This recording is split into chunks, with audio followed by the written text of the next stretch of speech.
Betul lah tu, tapi selepas pukul 12 malam sampai jam 3 pagi, okey saja. Ya, betul. Sebab 12 ke 3 pagi, dia akan jadi slow kembali. Tetapi the reason why saya cakap jangan trade pada waktu US session, dia ada banyak sebab yang macam saya cakap dekat video saya yang pertama. Okey, dan ramai juga yang setuju yang diorang pun trade pada waktu Asia saja. Waktu malam diorang tidur, ada yang lepak. Baguslah macam tu. Tapi one of the reason kenapa saya cakap US session ni jangan trade, sebab banyak manipulation berlaku pada waktu US session, iaitu pada waktu malam di Malaysia.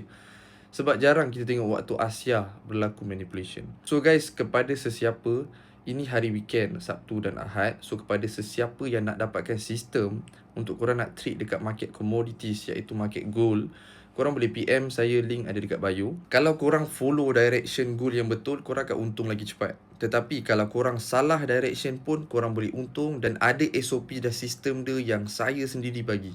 So kepada sesiapa yang nak dapatkan satu proper sistem, kebiasaan korang loss ataupun korang pun tak pasti dengan korang punya setup, dan kalau korang rasa korang nak buy ataupun sell tapi korang nak still untung, okay, untung yang kecil tetapi konsisten, korang boleh PM, link ada dekat bio.